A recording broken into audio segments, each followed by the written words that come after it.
Salut tout le monde, c'est Maureen, j'espère que vous allez bien. Je reviens aujourd'hui pour vous faire un book haul, tout simplement puisque ça fait quasiment 5 mois que j'en ai pas fait et la pile des livres à vous présenter augmente. J'en peux plus de l'avoir, j'ai qu'une envie, c'est de ranger les livres enfin à leur place dans la bibliothèque, donc je me suis dit allez, c'est maintenant ou jamais. Un book haul qui attend depuis 5-6 mois. Ça fait quand même pas mal de livres à vous présenter, je les ai comptés et si je ne me suis pas trompée, il me semble que je vais vous présenter 32 livres aujourd'hui. Bon, 32 d'un coup ça fait beaucoup et en même temps 32 sur 5 ou 6 mois, c'est pas tant que ça, surtout quand on connaît les chiffres habituels, j'ai envie de dire. J'espère que ça vous donnera des idées. Si vous en avez lu certains, n'hésitez pas à me dire ce que vous en avez pensé en commentaire. Je commence par le premier tome des détectives du Yorkshire, Rendez-vous avec le crime de Julia Chapman aux éditions France Loisirs. En fait, j'ai lu cet été le tout premier tome des aventures de Agatha Raisin. Et vous avez été plusieurs à me dire que dans le même genre, du côté des séries à la mode, vous préférez largement les détectives du Yorkshire. Vous préférez à la fois les enquêtes et les personnages créés par Julia Chapman. À vrai dire, Agatha Raisin, le tome 1, j'avais bien aimé, mais sans plus. Et comme moi je suis assez curieuse, j'aime bien savoir ce qui peut plaire dans telle ou telle série qui a beaucoup de succès. J'ai eu envie de me lancer dans cette série-là, et comme elle était dispo chez France Loisirs, voilà, je me suis fait un petit plaisir. Pour continuer, côté France Loisirs, c'était au mois de décembre, novembre-décembre, je m'étais commandé des romances de Noël, parce que j'avais envie de lire des romances de Noël, au mois de décembre donc. Et en fait, il y a eu un super souci avec mon colis, ce qui fait qu'il n'est jamais arrivé chez moi, il a été renvoyé à l'expéditeur. J'ai été en pourparlers avec France Loisirs, ça s'est super bien passé pour le coup. Mais finalement, les livres sont arrivés très tardivement. Je les ai récupérés, je pense, à la toute fin du mois de décembre ou au début du mois de janvier. Et donc finalement, j'ai pas eu mes romances de Noël. Je lis jamais de romances habituellement, sauf en période de Noël. J'ai 2 romances de Noël pour l'année prochaine, puisque je les ai pas encore lues. Et puis maintenant, je suis plus trop tentée. L'époque. Quand je dis 2 romances de Noël, c'est pas tellement le cas parce qu'en fait il s'agit de 2 recueils de nouvelles, donc ça m'en fait 1, 2, 3, 4, 5, 6 dans ce premier recueil qui s'appelle L'amour s'invite à Noël, et à l'intérieur vous avez des auteurs, autrices, que des femmes, Isabelle Alexis, Adèle Bréau, Marie Vareille, Tony Béard, Sophie Henrionnet et Marianne Lévy. Je pense que ce seront de toutes petites nouvelles puisque c'est un petit recueil qui fait même pas 300 pages. Donc voilà, 6 nouvelles sur 300 pages, ça va pas être très gros. Et l'autre qui est aussi un recueil de nouvelles, il y en a 3 à l'intérieur, 3 romances de Noël. Bon là c'est un recueil qui est un peu plus épais comme vous pouvez le voir, que plutôt joli, franchement, les tranches sont bleues. Et à l'intérieur vous avez des auteurs-autrices, vous avez les 2, Juliette Bonte, ou Bonté, je ne sais pas, Caro Emmeline et David Lenge. J'ai de quoi faire pour l'année prochaine. Je passe ensuite aux titres irlandais. La plupart ont été achetés lors d'une commande d'occasion sur le site Gilbert Joseph. Je me suis fait un petit plaisir. Il me semble qu'à ce moment-là, il y avait de grosses promotions sur la littérature étrangère, entre autres. Et donc j'ai trouvé pas mal de titres irlandais qui me plaisaient. J'ai commencé par trouver Mystère en Irlande de Roger Juden aux éditions Rajo. Donc titre irlandais parce que ça se passe en Irlande, mais c'est un titre jeunesse qui est écrit par un Français. Je viens de le lire à l'occasion du challenge The Irish Readathon. Je vous invite à aller voir ma vidéo précédente si ça vous intéresse. Et j'ai trouvé ça très cool. Ça fait 150 pages, j'ai lu ça en 1 heure ou 2. Pour de la littérature jeunesse, c'est plutôt très sympa. Comme son titre l'indique, ça se passe en Irlande autour d'un vieux cottage qui est en vente suite à la mort de sa propriétaire. Et en fait, un Français veut le racheter absolument. Et la famille à qui appartient ce cottage hésite grandement. Et le Français augmente de plus en plus son offre. Il commence à 200 000 € et puis il continue et finalement il veut aller jusqu'à 400 000 € alors que c'est un vieux truc tout délabré qui en vaut même pas 100 000. Il y a un mystère derrière tout ça. C'est donc la nièce de la défunte propriétaire qui a 12 ou 13 ans je crois, qui s'appelle Colline, qui va mener un petit peu l'enquête dans cette Irlande, dans le comté de Galway. J'ai profité de la grosse promotion pour prendre Journal d'Irlande, carnet de pêche et d'amour 1977-2003 de Benoît Groult aux éditions Grasset, que je vous ai présenté dans The Irish Readathon puisqu'il fait partie de ma pile à lire, comme celui-ci d'ailleurs. Donc là c'est plus de la non-fiction puisque c'est un journal de voyage, de vie, un journal intime. Benoît Groult avec son mari se sont installés en Irlande, ils sont tombés amoureux du pays et ils nous racontent ça, enfin elle nous raconte ça notamment. Elle nous parle des étés passés en Irlande. Sur les conseils d'une de mes collègues au travail, j'ai acheté L'étrange disparition d'Esmé Lennox de Maggie O'Farrell aux éditions 10-18. Maggie O'Farrell, je l'ai lu cet été. avec Assez de bleu dans le ciel, qui a été un gros coup de cœur, que j'ai vraiment beaucoup aimé, donc j'ai envie de lire autre chose de cette autrice. Et ma collègue m'a conseillé celui-là en particulier. Je vous avoue que j'ai absolument aucune idée de quoi ça parle. Bon, a priori, on va suivre l'histoire d'une femme, Esme Lennox, mais je fais confiance à l'autrice, je pense que ça devrait me plaire. La lumière est super bizarre. J'ai un masque, on dirait la famille Adams, sauf que c'est le contraire. Dans la famille Adams, Morticia, elle a toujours juste les yeux éclairés, là je fais le contraire. Ah mais c'est que là j'ai le soleil en pleine figure sinon. Bon, j'espère que ça vous gênera pas, j'ai pas envie de tout changer, on est en fin de journée, c'est pour ça. Mais j'espère qu'il restera quand même assez de lumière jusqu'à la fin de ce tournage. Voilà, j'ai tiré un rideau, j'espère que ce sera suffisant. Donc je disais, la petite subtilité, c'est que ok, Maggie O'Farrell est irlandaise, mais elle a grandi en Écosse et au Pays de Galles, et elle écrit des histoires qui ne prennent pas forcément place en Irlande. C'est le cas ici, puisque ça se passe en Écosse. J'ai également pris Irlande Nuit froide de Deirdre Madden, aux éditions 10-18 encore. 10-18 c'est vraiment une maison d'édition qui fait beaucoup de littérature étrangère et notamment irlandaise, c'est plutôt cool. Là je vous avoue que j'ai quasiment aucune idée du sujet. Il me semble que j'ai vu ce titre sur le site Charlotte Parlotte, que j'aime énormément et que je vous conseille absolument, et également ses photos sur son compte Instagram qui sont magnifiques. Elle lit énormément de littérature étrangère et notamment irlandaise, donc c'est une source d'inspiration. Et ce que je fais, c'est que je vais voir ses gros coups de cœur et elle donne très envie à chaque fois de les acheter et de les lire à notre tour. Et c'est le cas pour celui-ci, mais je vous avoue que je ne me souviens plus exactement de quoi il s'agit. La quatrième de couverture nous dit qu'on va suivre l'histoire de 4 femmes, une mère et ses 3 filles. Voilà, dans l'Irlande tumultueuse des années 70. Donc je pense qu'il va y avoir un côté historique assez... peut-être pas important, mais en tout cas en toile de fond, qui me plaît particulièrement. Et j'ai terminé cette commande par une petite bêtise, parce que quand j'ai tapé Irlande dans le moteur de recherche, c'est arrivé quasiment en premier. Je me suis dit oh là là, pour la blague, c'est plutôt rigolo. Il s'agit des Monsieur Madame en Irlande de Roger Hargreaves. Donc toutes les idées reçues, les clichés de l'Irlande réunis en quelques pages à peine. Et je termine avec la littérature irlandaise par un livre que m'a offert Monsieur Loup pour Noël. C'est un livre que je veux lire depuis très longtemps parce qu'il est considéré comme un classique et Charlotte Parlotte vante énormément ses mérites. Il s'agit d'un Taxi Mauve de Michel Déon, de l'Académie française, s'il vous plaît, chez Folio. Il n'y a absolument pas de résumé. Je sais juste qu'on va suivre un narrateur qui se déplace en Irlande, qui va raconter ce qu'il voit, et il va y avoir un aspect assez mythologique, folklorique, qui va entrer un petit peu dans son récit. Le voyage semble total. Voilà pour la littérature irlandaise. Je vais continuer avec la littérature plutôt imaginaire. Je reprends avec ma commande Gilbert Joseph, puisqu'il y avait des promotions sur certains titres que je voulais absolument, qui sont 3 tomes de la série L'Assassin Royal, 3 tomes qui me manquaient pour compléter ma collection. Si j'ai mis si longtemps à acheter ces tomes là, c'est qu'en fait les autres tomes de la collection de L'Assassin Royal de Robin Hobb que j'ai déjà sont dans l'édition, l'ancienne édition France Loisirs Fantasy. Et je n'arrivais pas à trouver ces 3 derniers tomes dans cette édition là d'occasion. Et là je me suis dit, ouais, j'en ai marre, c'est pas grave, il y aura 3 tomes qui seront, tant pis, dépareillés dans ma collection. Et puis quand j'ai vu que cette édition là était vraiment d'occasion avec des promos assez intéressantes, je me suis dit que c'était cool, je pouvais prendre cette édition là chez J'ai Lu. Là vous avez le tome 6 de l'Assassin Royal, La Reine Solitaire de Robin Hobb. Et donc j'ai commandé les 2 autres tomes qui me manquaient également dans cette édition. Enfin, en tout cas c'est ce qui était marqué sur le site Gilbert Joseph. Et en fait j'ai eu la mauvaise surprise de recevoir effectivement aux éditions J'ai Lu, mais dans l'ancienne édition J'ai Lu. Donc c'est encore plus dépareillé que ce que j'imaginais. Donc le tome 5, La Voix Magique, et le tome 10, Serment et Deuil. Mais tant pis, c'est pas grave, j'ai au moins tous les tomes qui me manquent, j'ai toute la collection complète. Je vais pouvoir continuer la lecture de cette série que j'aime beaucoup, qui est considérée quand même comme un gros classique de la fantasy.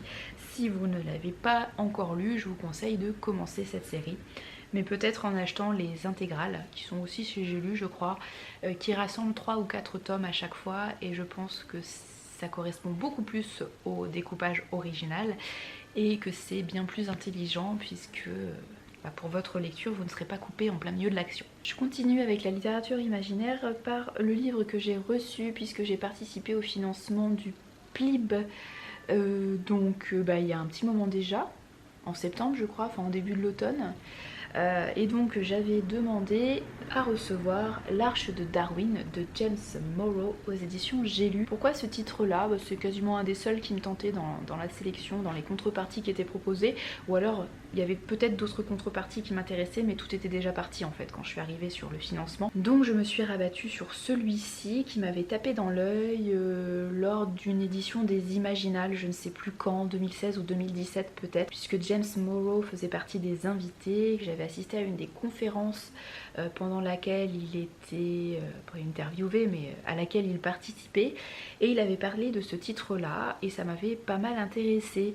Ça parle, comme vous vous en doutez, de la théorie de l'évolution de Darwin, et en fait on a les deux théories un petit peu qui vont se confronter, donc à la fois la théorie évolutionniste de Darwin et plus côté théologie avec la religion qui elle soutient plutôt l'hypothèse de l'arche de Noé. Ces deux théories-là qui vont se confronter à travers deux personnages différents, et les personnages vont partir à la recherche d'indices qui pourraient cautionner telle ou telle théorie. Côté imaginaire, j'ai également fait 2 achats France Loisirs. Enfin non, c'est pas des achats, je pense qu'il y en a au moins un des deux, si ce n'est les deux, que j'ai eu gratuitement grâce aux points.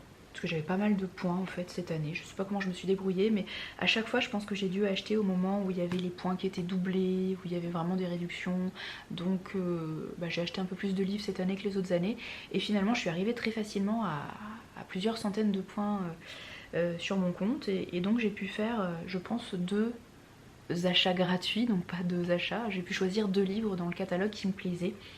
Et donc j'ai pris l'intégrale de Grisha de Leigh Bardugo et La fileuse d'argent de Naomi Novik. Grisha, donc c'est une trilogie à la base que je n'ai pas lue, c'est plutôt de la littérature young adulte. Leigh Bardugo, c'est vraiment une autrice qui est encensée en littérature young adulte et je ne l'ai encore jamais lue. Donc je me suis dit que c'était l'occasion. Et puis en plus, argument complètement futile, je trouve l'illustration de couverture très très belle. Alors après ça reste un énorme pavé quand même, c'est une intégrale qui fait quasiment 1200 pages, 1150. Si je me lance dedans, je pense que je lirai tome par tome. Je ne sais absolument pas de quoi parle l'histoire, j'avoue. Complètement, ça va être la surprise totale. Et en même temps, j'aime bien des fois avoir des surprises. Quant à Naomi Novik, c'est plutôt déraciné de cette autrice qui m'aurait intéressée en premier. Mais je pense qu'il n'était pas disponible chez France Loisirs, enfin en tout cas je ne l'ai pas vu, je ne l'ai pas trouvé. Mais par contre il y avait La fileuse d'argent, qui me semble pas mal également. Là aussi j'avoue que je suis incapable de vous résumer l'histoire, mais c'est un titre qui a quand même pas mal tourné. Enfin en tout cas Naomi Novik est pas mal lue par les lecteurs de fantasy, et il me semble que c'est une autrice qui est quand même pas mal appréciée. Donc pour découvrir son œuvre, je me suis dit que c'était l'occasion. En tout cas, cette fileuse d'argent a eu le prix Locus du meilleur roman de fantasy. Donc je pense que c'est quand même plutôt bon signe. J'ai reçu, grâce à une opération Babelio, Dragon et mécanisme de Adrien Thomas, je sais jamais, aux éditions Rajo, qui est assez magnifique quand même, il faut bien l'avouer, et qui est un énorme pavé. Je pensais pas du tout que ça serait si gros, et c'est ma lecture en cours comme vous pouvez le constater. Je l'ai commencé avant-hier et j'ai déjà lu plus de 300 pages. Ça se dévore. C'est dans le même univers que Vaisseau d'Arcane, que je vous ai présenté il y a pas très longtemps, dans un des derniers vlogs lecture. Vaisseau d'Arcane, premier tome que j'ai adoré. Ça a été un gros coup de cœur. Et d'ailleurs, entre nous, je ne comprends pas qu'il ne fasse pas partie des 5 finalistes du PLIB. Je trouve ça scandaleux. Parce que moi franchement je pense qu'il avait ma préférence. J'en ai pas lu énormément dans les livres qui étaient sélectionnés pour le PLIB. Mais en tout cas celui-là, si j'avais dû voter, donc je participe pas, mais si j'avais participé et si j'avais dû voter, c'était sûr que Vaisseau d'Arcane faisait partie des 5 finalistes. Voilà, donc il n'y est pas, c'est une grosse déception, c'est même un scandale. Bref, ça se passe dans le même univers, mais sur des territoires différents, avec des personnages différents, et je dirais même que autant Vaisseau d'Arcane, je pense qu'il peut totalement plaire à un public adulte, celui-là est plutôt présenté pour un public plus adolescent. Et alors c'est peut-être une idée que j'ai et une idée fausse, mais pour moi Rajo c'est quand même pour les jeunes ados, presque plus que pour les young adultes, les jeunes adultes. Mais en fait, à la lecture de ce livre, je me rends compte que c'est pas si jeunesse que ça. J'en peux plus des motos et des mobylettes qui font ronfler leur moteur dans la rue. En parlant d'ado, voilà. Bref, je me dis que c'est pas autant pour les jeunes lecteurs que je le pensais. Et c'est très très très très cool.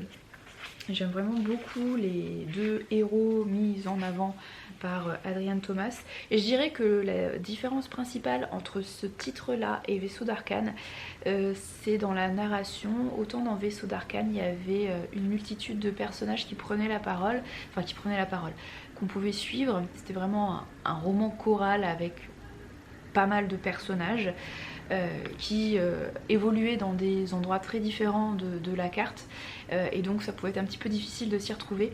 Là on va suivre vraiment deux héros, seulement deux, ils sont pas que deux dans ce territoire, mais en tout cas c'est ces deux-là qu'on suit de façon principale. Donc deux héros qui sont Mira, une jeune fille, et Dag, un jeune garçon, qui ont tous les deux 16 ans. Donc là aussi l'âge des personnages est plus jeune que dans Vaisseau d'Arcane. Et ces deux personnages là vont très vite être réunis, et donc on va suivre finalement qu'un seul groupe de personnages si vous voulez, donc c'est plus simple dans la construction. Et effectivement les personnages sont plus jeunes, donc on peut peut-être des réflexions et des actions plus naïves, enfin en tout cas qui parleront peut-être plus à un lectorat plus jeune. Mais malgré tout, je trouve que ce soit niveau style, niveau richesse de l'intrigue, de l'univers, ça reste quand même quelque chose d'assez complexe. Si vous êtes adulte, si vous avez aimé Vaisseau d'Arcane, n'hésitez pas à vous plonger dans celui-là. Et moi je n'hésiterai pas à lire également Engrenage et Sortilège, qui fait partie du même univers mais qui une nouvelle fois peut se lire indépendamment, puisque met en avant d'autres personnages sur des territoires une nouvelle fois différents. On va continuer avec la littérature un petit peu plus jeunesse, et un titre là aussi imaginaire mais quand même pour les plus jeunes. C'est le premier tome de Wicca de Marie Alino aux éditions France Loisirs. Oh, j'ai fait une commande France Loisirs assez folle ces derniers mois. Premier tome qui s'appelle Manoir des Sorcelages. Un premier tome que je trouve très très très joli, et dont j'ai beaucoup entendu parler sur les réseaux sociaux, que j'avais très envie d'emprunter au travail puisque ma collègue l'a acheté pour la médiathèque, mais il est souvent emprunté, et quand je l'ai vu chez France Loisirs, je me suis dit bah allez, je vais l'acheter, comme ça je pourrais le lire quand je voudrais, j'aurais pas besoin de le rendre, me préoccuper de la durée de prêt et des possibles réservations derrière. Donc voilà, je l'ai acheté et je suis très très très contente de cet achat. Comme son titre l'indique, ça va parler plutôt de magie Wicca, donc de magie blanche, New Age. Et on va suivre deux jeunes héroïnes qui s'appellent Avril et Octobre, et qui, comme leurs ancêtres avant elles, pratiquent la Wicca. Je dis avant elles, Avril et Octobre, mais je me demande si Octobre ne serait pas un jeune garçon. J'en sais rien. Bon, après tout, en fait, on s'en fiche un peu, hein. En tout cas, IL pratique la Wicca, ce qui m'interpelle plutôt pas mal. Quand j'étais beaucoup plus jeune, j'avais lu le premier tome d'une série qui avait eu pas mal de succès, qui s'appelait Wicca également, qui était, si je me souviens bien, dans les éditions Hachette Black Moon, donc ça remonte un petit peu, hein, ça n'existe plus, mais ça surfait un petit peu sur la vague Twilight, etc.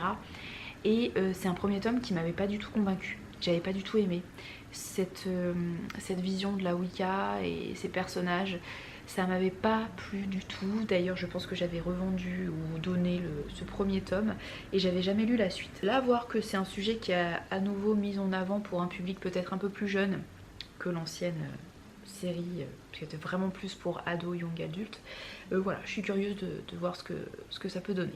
Là encore, si vous l'avez lu, et je pense que vous êtes nombreux à l'avoir lu, n'hésitez pas à me dire ce que vous en avez pensé. Encore un achat France Loisirs, mais je pense que c'est le dernier, rassurez-vous. Ah non, l'avant-dernier, rassurez-vous. Alors là, c'est un achat qui a été encore une fois largement conseillé par mes collègues au travail, parce que j'ai lu en fait dernièrement, cet été, Et le désert disparaîtra de Marie Pavlenko, que j'ai adoré. Ça a été un énorme coup de cœur. J'ai adoré ce titre-là, plutôt de SF, et je n'avais encore jamais lu Marie Pavlenko.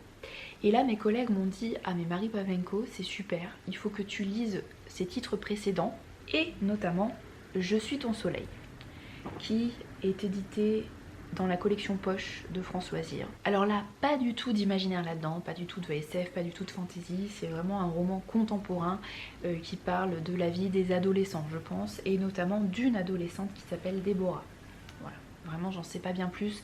Il y a une phrase d'accroche qui dit « Le roman lumineux des tempêtes de l'adolescence ». Je trouve ça plutôt joli et assez inspirant, enfin en tout cas moi ça m'intrigue et j'ai envie de le découvrir. Pour continuer dans la littérature plus ado, largement conseillé à la fois par les collègues et également par les influenceurs, booktubeurs, bookstagrammeurs, j'ai envie de lire ce titre depuis des années maintenant et je pense que je le lirai l'automne prochain lors du Pumpkin Autumn Challenge puisque c'est un titre qui est souvent mis en avant à l'occasion de ce challenge là. C'est Sombre citrouille de Malika Ferjouk aux éditions L'École des loisirs. Alors je sais un petit peu de quoi ça parle puisque j'ai lu l'adaptation en roman graphique cet automne justement et j'ai beaucoup aimé l'adaptation graphique, mais je me dis que le roman doit être encore plus détaillé, encore plus riche dans cette famille, dans ce manoir à la campagne avec ces enfants adolescents qui découvrent un cadavre dans le jardin et qui vont mener l'enquête et qui vont découvrir des secrets de famille. Finalement il y a pas mal de choses qui se trament entre les parents, les oncles, les tantes, les grands-parents. Donc j'ai très envie de lire ce roman-là qui se déroule le 31 octobre, donc le soir d'Halloween, qui sera donc parfait pour le prochain Pumpkin Autumn Challenge. Et donc de Malika Ferjouk, il y a une autre saga que j'ai très envie de lire depuis très longtemps, puisque là aussi j'ai lu toutes les adaptations en roman graphique, donc les 4 tomes, de 4 sœurs. Donc de Malika Ferjouk, aux éditions, encore une fois, L'École des loisirs. J'ai beaucoup aimé les adaptations en roman graphique de cette fratrie. Chaque tome revient sur une sœur différente qui nous présente un petit peu les membres de sa famille. Les parents sont morts et c'est la sœur aînée qui va s'occuper un petit peu de ses sœurs. Et voilà, c'est très tendre, c'est très doux, c'est très émouvant. J'ai vraiment beaucoup aimé les adaptations en roman graphique, encore une fois. Et donc j'étais très curieuse de découvrir les romans. Et on me l'a offert pour Noël, donc bah merci encore, c'est une super idée de cadeau, ça tombe dans le mille. Il ne me reste plus qu'à lire cette intégrale, parce que je vous l'ai pas dit, mais voilà, c'est l'édition L'École des loisirs qui rassemble les 4 romans, donc ça fait un gros pavé quand même. Pour terminer avec la littérature plus jeunesse, j'ai profité de la venue à la médiathèque des 2 auteurs pour acheter les 2 premiers tomes de leur série qu'ils font en commun. Série qui s'appelle Les Chevaliers de la Raclette. Donc je ne vais pas dire de bêtises, mais le premier tome, je ne sais plus si c'est celui de Jean-Laurent Del Socorro qui s'appelle donc Le Château en flammes, ou si c'est celui de Nadia Coste qui s'appelle La Montagne brisée. Voilà, je sais plus exactement. Et on va suivre une bande de copains qui vont passer, je ne sais plus pour quelle raison et de quelle façon, les couloirs un peu du temps et qui vont se retrouver témoins de faits historiques qui ont réellement existé dans la région Rhône-Alpes et plutôt du côté de Chambéry, la Savoie, la Haute-Savoie, etc. Voilà, j'ai oublié de vous dire que c'est aux éditions La Marmotte, qui est un label des éditions Actu SF. Voilà, c'est une idée à la base de l'éditeur Jérôme Vincent, qui était également présent lors de cette rencontre à la médiathèque. C'était une table ronde avec ces 3 auteurs-éditeurs. Et donc c'était super intéressant et il nous expliquait que lui il avait très envie de faire une série pour la jeunesse et qui parlait de voyage dans le temps et qui mettait en avant des faits historiques de la région. Et donc il a proposé cette idée à Nadia Coste et à Jean-Laurent Del Socorro qui ont accepté, et donc chacun leur tour ils mettent en avant la même bande d'amis mais qui partent à chaque fois dans des épisodes différents. À ce jour il y a 3 ou 4 tomes publiés et il me semble qu'il y en a 6 qui sont prévus au total. Voilà pour les romans, je vais maintenant passer aux titres graphiques et aux documentaires et je suis vraiment super contente de vous montrer tout ça parce qu'il y a vraiment des pépites là-dedans. Je commence par le tout dernier achat France Loisirs effectué ces derniers mois, promis, il n'y en a plus, enfin j'espère. Il s'agit du premier tome de la BD Le Château des Animaux de Delep Dorison et le premier tome s'appelle Miss Bangalore. Voilà, c'est un titre qui a beaucoup tourné là encore chez les influenceurs, chez les booktubeurs, chez les bookstagrammeurs, les blogueurs, etc. J'étais assez curieuse de le découvrir, j'avoue que j'en sais pas bien plus, mais il me tentait côté dessin. Et il me semble que c'est un peu une réécriture de La Ferme des animaux de George Orwell, qui est un titre à lire absolument, que j'ai lu il y a de nombreuses années maintenant. Monsieur Lou l'a lu ces derniers jours. Il a plutôt aimé, mais il s'attendait à quelque chose quand même de plus waouh, étant donné tout le pataquès qu'il y a eu autour de cette BD. Il a trouvé ça finalement assez classique, mais le dessin plutôt sympa. Donc à voir, je pense que je la lirai très bientôt et je vous dirai ça. Je sais que le tome 2 est d'ores et déjà sorti, alors peut-être pas publié aux éditions Françoisière, pas encore, mais en tout cas il est déjà sorti chez l'éditeur de base qui est je ne sais plus quel éditeur, mais bon, vous allez trouver ça assez facilement. J'enchaîne avec des albums pour la jeunesse, parce qu'en fait on a une petite librairie jeunesse vraiment à côté de chez nous, donc à Moulins-sur-Allier, ça s'appelle la librairie Coïncidence. Et c'est tout petit mais c'est super sympa et j'aime beaucoup y aller. Alors j'y vais pas non plus tout le temps parce qu'à chaque fois j'achète des trucs donc c'est pas raisonnable du tout. Mais j'aime bien y aller pour feuilleter les nouveaux albums, les nouveautés. Et ces derniers temps j'y suis quand même allée pas mal puisque j'ai acheté 1, 2, 3, 4, 5, 6 titres au bois dormant. C'est un texte de Karen Jameson et c'est illustré par Marc Boutavant et c'est aux éditions Kaléidoscope. C'est vraiment les teintes qui m'ont interpellée, les illustrations à l'intérieur, mais c'est magnifique. On est dans la forêt, on découvre les animaux qui s'endorment petit à petit pour passer l'hiver, mais c'est tellement beau. Voilà, c'est totalement le genre d'univers, de dessin que j'adore. Tout ce qui se passe dans la forêt, de toute façon vous allez voir, hein, les achats sont pas mal sur le même genre d'idées, hein, nature, forêt... Voilà, cycle de la vie, évolution, etc. C'est vraiment des thématiques qui m'inspirent beaucoup. Et donc je passe directement au titre suivant, acheté le même jour, qui s'appelle D'une petite graine verte. C'est de Mathias Freeman, c'est aux éditions Les Fourmis Rouges. C'est un titre format à l'italienne que j'aime beaucoup et qui revient un petit peu sur le cycle de la vie. Au début, on va découvrir une petite graine verte qui va être mangée par un oiseau. L'oiseau va digérer, faire une petite fiente dans laquelle il y a la graine verte qui va atterrir un petit peu plus loin, qui va pousser petit à petit et voilà, je ne vous en dis pas plus. Mais en tout cas j'aime beaucoup cette idée de bichromie, on est vraiment entre le crayonné gris et puis le vert. Autre maison d'édition que j'aime énormément, autre illustratrice que j'adore, je pense que c'est mon illustratrice préférée, je commence à avoir pas mal de ses albums dans ma bibliothèque. C'est donc aux éditions Courtes et Longues et c'est Isabelle Simler. J'adore ces albums. J'en ai un petit peu sur tous les sujets et notamment sur la nature puisque elle adore dessiner les animaux, les insectes. D'ailleurs, il faut que j'achète son dernier qui s'appelle je ne sais plus quoi, mais qui est sur le Vertige. D'ailleurs, il doit s'appeler Vertige. Bref, tout ça pour dire que j'ai acheté celui-là que je n'avais pas encore et qui était disponible dans la petite librairie Coïncidence, donc j'en ai profité pour sauter dessus. Il s'agit de Dans les poches d'Alice, Pinocchio, Cendrillon et les autres. Et là, c'est plutôt un livre-jeu qui n'est pas forcément pour les plus petits, hein, parce que c'est assez... alors pas compliqué, mais il faut bien maîtriser les contes de fées et les classiques de notre enfance pour reconnaître un petit peu les classiques qui nous sont présentés. Et en fait, j'aime déjà énormément l'intérieur. À chaque fois, sur une double page, Isabelle Simler se demande ce qu'il peut y avoir dans les poches des héros de contes de fées. Et donc elle nous propose tout un tas de petits objets et une petite description à chaque fois. Elle nous invite à découvrir qui est le personnage de quel conte. Mais il y en a certains qui sont assez compliqués quand même.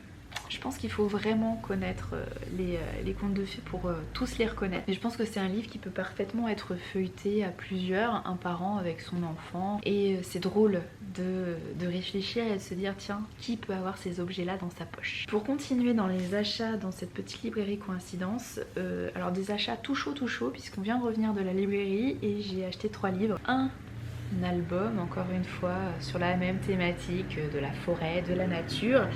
Une histoire sur le grand cycle de la vie, c'est la description un petit peu, et ça s'appelle Renarde. C'est de Isabelle Thomas et de Daniel Ennius aux éditions 4 Fleuves. J'ai craqué tout de suite sur l'illustration, que je trouve très belle.